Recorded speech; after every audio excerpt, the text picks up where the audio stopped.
Hey everyone, I'm Logan with House of Pain Munitions, and I want to talk for a few minutes about grip and recoil management when you're shooting a handgun. So before I do that, I just want to say this isn't the way, it's a way. So if you like the information, want to try it out, great. If not, that's okay too. So having said that, let's go ahead and get right into it. So as a right-handed shooter, the first thing I'm going to do is I'm going to grip this gun as high up on the tang as I possibly can. I don't want any gaps between the web of my shooting hand and the beaver tail of the gun, so I don't want to be down here or anything like that. I want to be as high up on the gun as I possibly can to give me the best control. If you come around to the other side, I'm going to take my thumb and pop it up just like that. That creates a channel for my support hand to come in and create what's called a thumbs forward grip. If I leave my thumb down and then try to put my support hand on, now you notice my support hand is further away from the gun. The further away my support hand is, the less control I have over the gun. It also creates a barrier, and I have less physical hand touching the gun. The more physical hand I have on the gun, the more control I'm going to have. So high up on the tang as I possibly can, thumb popped up, and then that channel for my support hand to come in and create what's called a thumbs forward grip.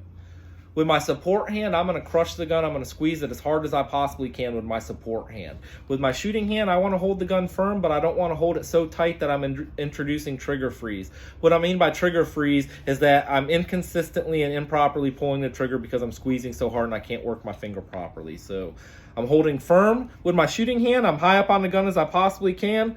I pop that thumb up, allow that channel to be created so I can establish that thumbs forward grip. And I'm absolutely squeezing as hard as I can with my support hand. Good grip. That establishes everything you need to set up for recoil management. So let's talk about recoil management for a minute. There's two schools of thought. You have passive recoil management and you have active recoil management. So let's talk about passive recoil management for a minute. I have a very weak grip on the gun.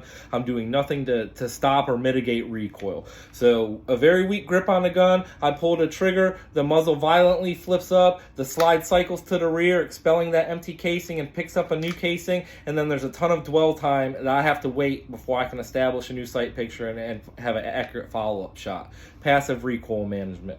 A lot of times you see people either milking or reestablishing the grip. It's because they had a weak grip to begin with. When the gun flips up, they lose their grip and then they have to reestablish it. Passive recoil management is bad. You don't want that.